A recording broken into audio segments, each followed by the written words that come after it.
वहीं मेरठ में बागेश्वर धाम के पीठाधीश्वर पंडित धीरेन्द्र शास्त्री ने सौरभ हत्याकांड पर वायरल हुए नीले ड्रम को लेकर चुटकी ली। उन्होंने कहा कि देश में नीला ड्रम बहुत वायरल है। प्रभु की कृपा है कि हमारी शादी नहीं हुई है, देश में पति सदमे में है। वहीं बाबा बागेश्वर ने हिंदू राष्ट्र की परिकल्पना भी बताई और कहा कि हिंदू राष्ट्र में सभी लोगों को रहने का अधिकार होगा।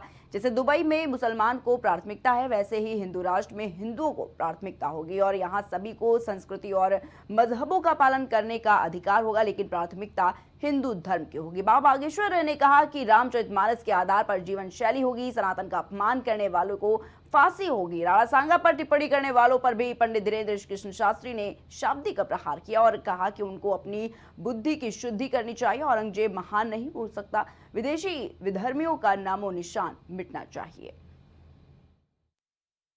भारत में नीला ड्रम बहुत फेमस है, बहुत वायरल है।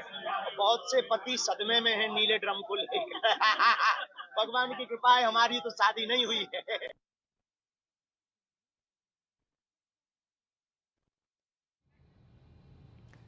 वहीं लखनऊ में सरकारी बाल गृह निर्माण आश्रय केंद्र के 27 बच्चों की तबीयत अचानक बिगड़ गई। इनमें से 2 बच्चों की मौत हो गई, जबकि 20 की हालत गंभीर है। 18 बच्चे लोक बंधु अस्पताल में भर्ती हैं, जबकि 2 की हालत ज्यादा सीरियस होने पर उन्हें केजीएमयू के लिए रेफर किया गया। बाल गृह सेंटर का दावा है कि बच्चों को दही खिचड़ी दी गई थी। 23 मार्च से 26 मार्च के बीच बाल गृह से बच्चों को लोक बंधु अस्पताल में भर्ती किया गया और इनमें 15 साल के करीब की 2 बच्चियों की मौत हो गई। मृतक का नाम रेणु और दीपा है। इसके अलावा गोपाल और लकी को गंभीर हालत के चलते केजीएमयू रेफर किया गया।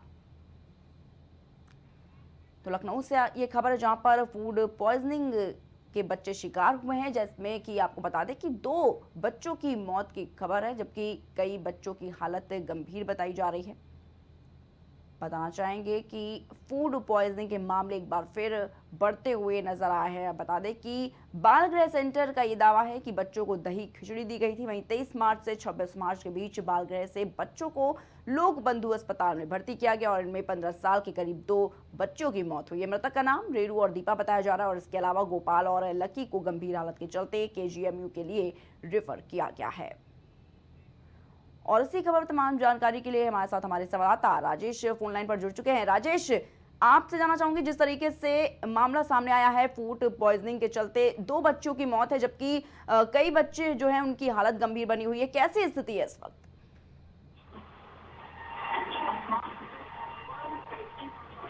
राजेश, आपको मेरी आवाज मिल पा रही है? जी, देखा जाए तो जिसमें देखा जाए तो 2 बच्चियां 15 से 16 साल की उनकी मौत हो गई है। साथ ही साथ आपको बता दें कि 2 बच्चे और गंभीर रूप से फूड पॉइजनिंग का शिकार हुए हैं, जिनको केजीएमसी रेफर किया गया है और साथ ही साथ 14 से 15 बच्चे जो है उनका भी इलाज चल रहा है, अभी वो खतरे से बाहर है। तो जाहिर सी बात है कि राजधानी लखनऊ के बाल सुधार गृह का मामला है, जिसमें इस तरीके से फूड पॉइजनिंग के दही और खिचड़ी खाने से ऐसा मामला सामने आया है, जो फूड पॉइजनिंग में 17 से 18 बच्चे फूड पॉइजनिंग का शिकार हुए हैं। जी राजेश, जिस तरीके से सरकारी बाल गृह निर्माण आश्रय केंद्र है, 27 बच्चों की तबीयत बिगड़ी है, क्या इसमें जांच जो है वो की गई है अभी तक? देखिए प्रिया, अगर बात करें जांच की तो योगी सरकार ने जांच का निर्देश दिया है। साथ ही साथ आपको बता दें कि योगी सरकार की कड़ी निगरानी में चलते अब इसकी जांच होने जा रही है और जांच में जो भी दोषी पाया जाएगा, चाहे बालगृह की जो कर्मचारी हैं या फिर शासन प्रशासन से जुड़ा कोई भी अधिकारी अगर इसमें लापरवाही करता हुआ पाया जाएगा तो उसके खिलाफ सख्त कार्रवाई की जाएगी। जी राजेश, जो बच्चे सीरियस हालत में हैं, जिनको केजीएमयू के लिए रेफर किया गया है, इस वक्त कैसी स्थिति है उन बच्चों की?